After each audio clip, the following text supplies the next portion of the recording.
अभी हमारे देश में एक विवाह हुआ, अभी अंबानी परिवार में हजारों करोड़ खर्च हुआ, उत्तम कोटि की सबकी व्यवस्थाएं। शादी में जो कार्ड बनाया गया था वो एक कार्ड की कीमत 7 लाख रुपए थी। ऐसे से हजारों कार्ड बनाए गए, एक वो है। अब आपको क्या लगता है, अरे वो इतने बड़े आदमी कैसे हो गए? ये उनका पुण्य है। ये अब कोई ईर्ष्या करने लग जाए, क्या कर लोगे ईर्ष्या करके ना?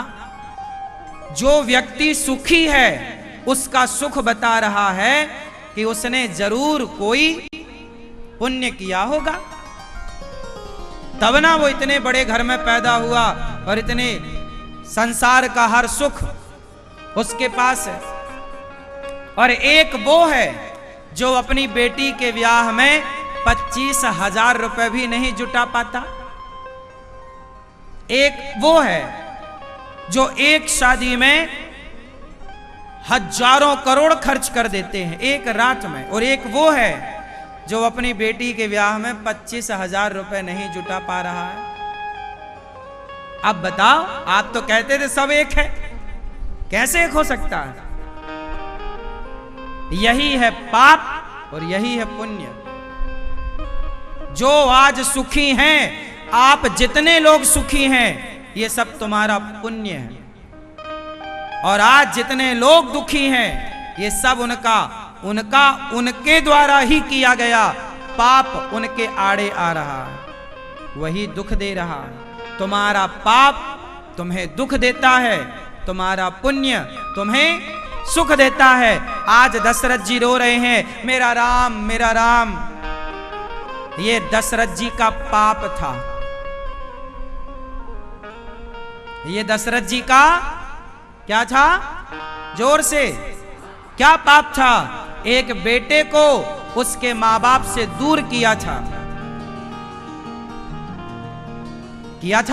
श्रवण को बाण मारा, उनके मां बाप बेचारे तड़प तड़प कर मर गए, बद्दुआएं देकर गए कि जैसे तूने मेरे बेटे को मेरे से दूर किया है, तेरा बेटा भी तेरे से दूर हो जाएगा। तू जैसे हम पुत्र के लिए तड़प तड़प कर मर रहे हैं दशरथ, ऐसे तुम भी अपने पुत्र के वियोग में तड़प तड़प करके मर जाओगे।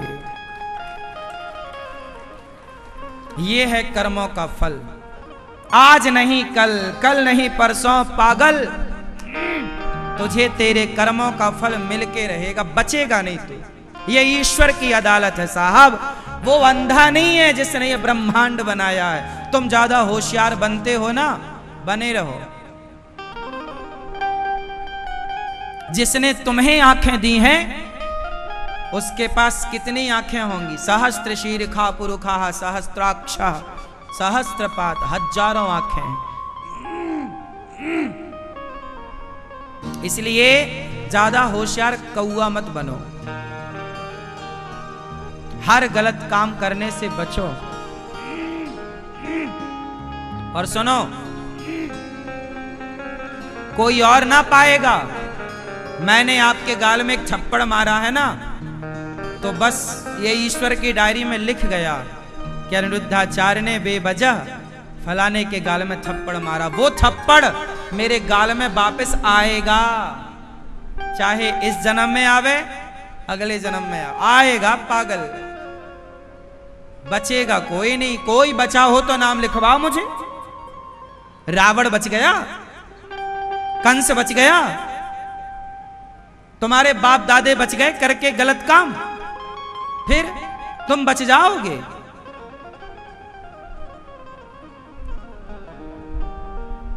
लाख आंख से देख रहा है तुझे देखने वाला, सच की खेती कर ले चतुर नर, समय गुजरता जाता। हमारे बुजुर्ग लोग कहते थे, यार नमक रोटी खा के गुजारा कर लो, कमर ही ढक लो गमछे से, ज्यादा कपड़े के लिए ज्यादा खाने के लिए ना भागो। ईमानदारी से मिल जाए तो नमक रोटी खा लो, बेईमानी से बचो। पहले के लोग कहते थे। बेईमानी क्यों कहते थे? क्योंकि वो बेईमानी जो तुमने की है वो हिसाब चुकाना पड़ेगा। चलो आज तुम बेईमान करके धन्ना सेठ हो जाओगे, क्या लगता है तुम्हें? वो चुकाना नहीं पड़ेगा। आहा, अगले किसी जन्म में। ये तो जब तक तुम्हारा पुण्य है तुम मौज मस्ती कर रहे हो, तुम्हारा पाप तो हो रहा है पर वो पाप फल नहीं दे रहा है, क्योंकि अभी पुण्य ज्यादा है। जब पुण्य ज्यादा होते हैं ना तो पाप दब जाता है। जैसे आपका पड़ोसी बड़ा पापी है, आपको लगता सारा पाप करता फिर भी ये धनवान है, उसका पुण्य अभी ज्यादा है। कभी किया होगा उसने पुण्य है, दान किया होगा, धर्म किया होगा, किसी भूखे को भोजन कराया होगा, उसका पुण्य उसके साथ। तो अभी पुण्य के कारण पाप दब रहा है, लेकिन जिस दिन वो पाप उदय होगा तो फिर वो जब अपना नाच नचाएगा, अपना रुतबा दिखाएगा तो नानी याद आएगी साहब। हमने दिन बदलते देखे हैं, आप लोग अब देखे कि नहीं हमें नहीं पता। हमने दिन बदलते देखे हैं। जिनकी कल तक तूती बोलती थी, जिनका डंका बजता था साहब, आज उनके घर में रोटी के लाले पड़े हैं। ऐसे भी हमने लोगों को देखे हैं। आप लोगों ने देखे क्या ऐसे? जिनके घर में बड़ा जिनके घर में हाथी हुआ करते थे, घोड़े हुआ करते थे, सारी शोहरत हुआ करती थी, आज उनके घर में रोटी का बंदोबस्त नहीं है। ऐसे हाल हमने देखे हैं जीवन में। धनवान होते हुए अकड़ देखी है लोगों की, और समय ढलने के बाद उनकी दीनता देखी है। जब पैसा आपके पास होता है, समय आपका होता है, आप अकड़ दिखाते हैं, लेकिन जब समय अपनी मार लगाता है तो अच्छे अच्छों की अकड़ निकल जाती है और आदमी सरेंडर हो जाता है। इसलिए सबसे बलवान कौन है? बोलो। पुरुष बली नहीं होते है, समय होत बलवान। भीलन गोपी लूट लई, वही अर्जुन वही बाण। संभल के रहना रे बाबा। भगवान से रोज प्रार्थना करो, हे विधाता मेरे द्वारा कभी किसी का दिल ना दुखे, मेरी वाणी से कभी किसी का दिल ना दुखे, मेरे कर्मों से किसी का दिल ना दुखे, मेरा ये शरीर किसी का दिल ना दुखाए, मैं किसी को प्रसन्न कर सकूं तो बस मैं प्रसन्न करता रहूं, मैं किसी को रुलाऊं ना। मेरे कारण आपकी आंखों में आंसू नहीं आने चाहिए, मेरे कारण आपकी होठों पे मुस्कान आनी चाहिए। बस मैं तो ये चाहता हूं विधाता मेरे द्वारा कभी किसी को कोई कष्ट ना हो। मैं बचता हूं किसी को कष्ट देने से, मैं नहीं देता। मैं केवल हंसाता हूं, मैं केवल आपको कथा सुनाकर आपको खुशी देता हूं, आपकी भोजन की व्यवस्था कराकर आपकी सेवा करके आपके पेट भरने के बारे में सोचता हूं। आप गौरी गोपाल आए हैं तो यहां से खुश होकर जाएं। मैं आपको किसी प्रकार का दुख नहीं देना चाहता। भगवान से प्रार्थना करता हूं कि प्रभु मेरे द्वारा किसी को कोई दुख ना हो। यदि किसी को दुख मेरे द्वारा होने वाला हो तो उसके पहले ही मेरा जीवन पूरा हो जाए, पर मेरे द्वारा किसी को कष्ट ना हो। जीवन जियो ऐसे जियो। सुख देने आए हैं हम, दुख देने। दुख तो आदमी को कर्म दंड दे ही रहे हैं, दुख तो आपके कर्म आपको दे ही रहे हैं। मैं क्यों आपको दुखी दूं, दुख दूं?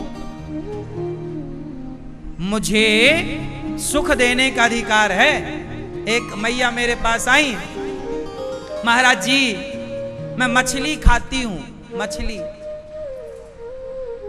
पति ने कहा महाराज ये मेरी पत्नी मछली खाती है, मांस खाती है। मैंने मां से कहा मां ये बताओ क्या तुम किसी एक मछली को, मरी हुई मछली को, क्या तुम उसे जीवन लौटा सकती हो, उसे जीवित कर सकती हो?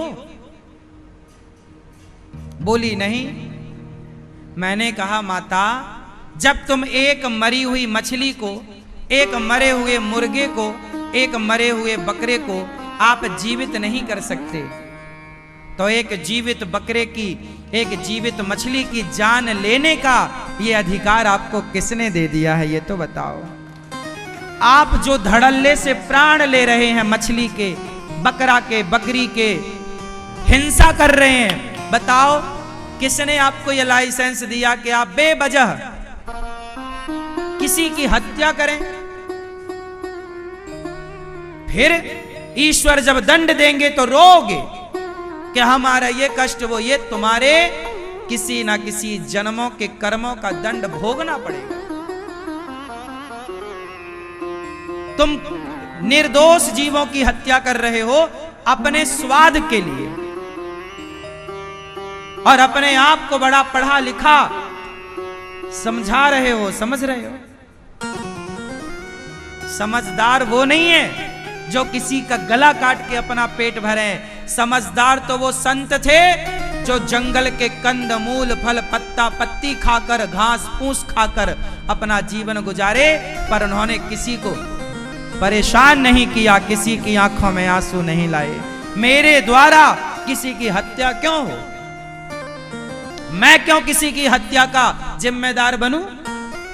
क्यों कारण बनूं? नहीं, मैं भूखा मर जाऊं तो मर जाऊं, लेकिन मेरे कारण एक हंसती खेलती मछली क्यों मरे?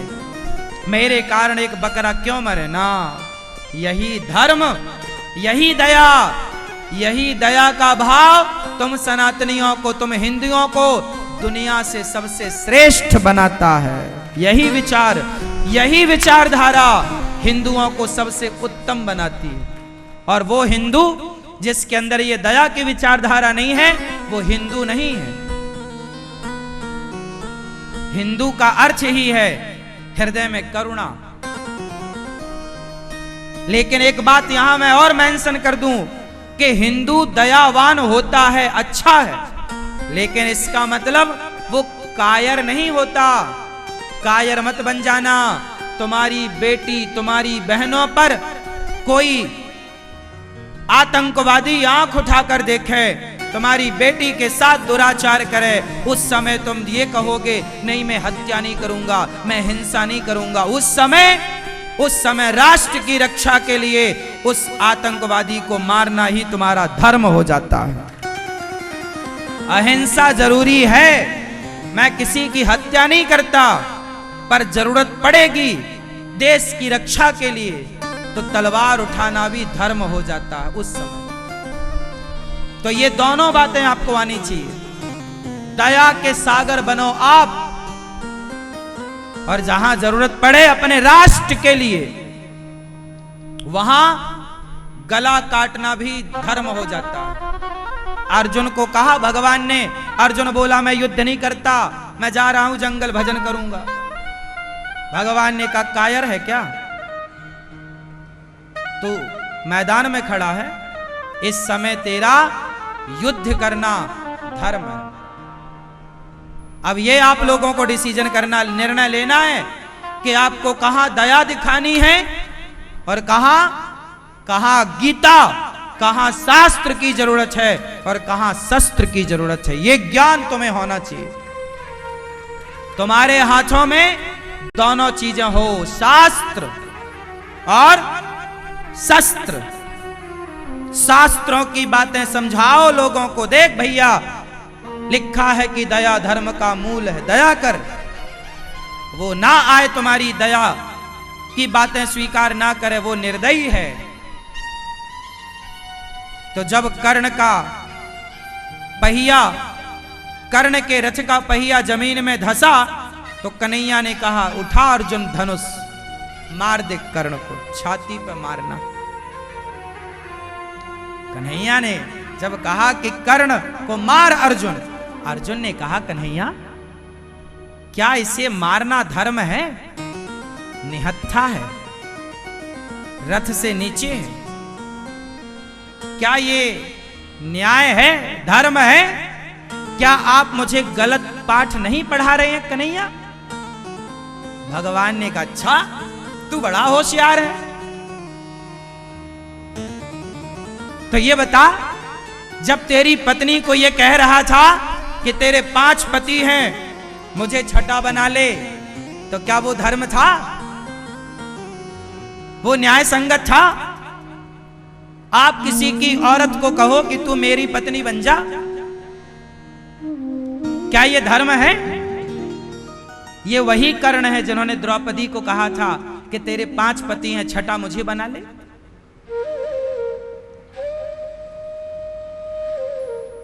अभिमन्यु जब मर गए, एक योद्धा से एक योद्धा युद्ध करने का धर्म था, पर एक योद्धा से इतने सारे योद्धाओं ने युद्ध किया। उस समय ये कर्ण भी थे। क्या कर्ण को नहीं पता था कि ये अभिमन्यु मेरा सगा भतीजा है? फिर भी तलवार मारी, खौंप दी उसके पेट में तलवार। अर्जुन, क्या वो धर्म था?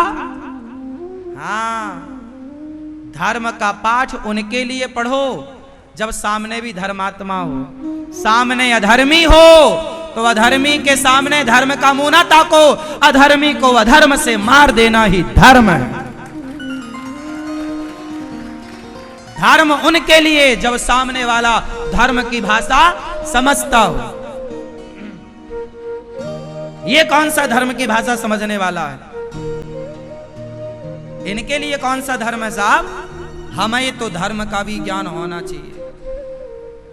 आप धर्म से मान जाओ तो मैं आपके साथ धर्म से हूं, नहीं मानो तो फिर बताओ कौन सी भाषा में बात करें तुमसे।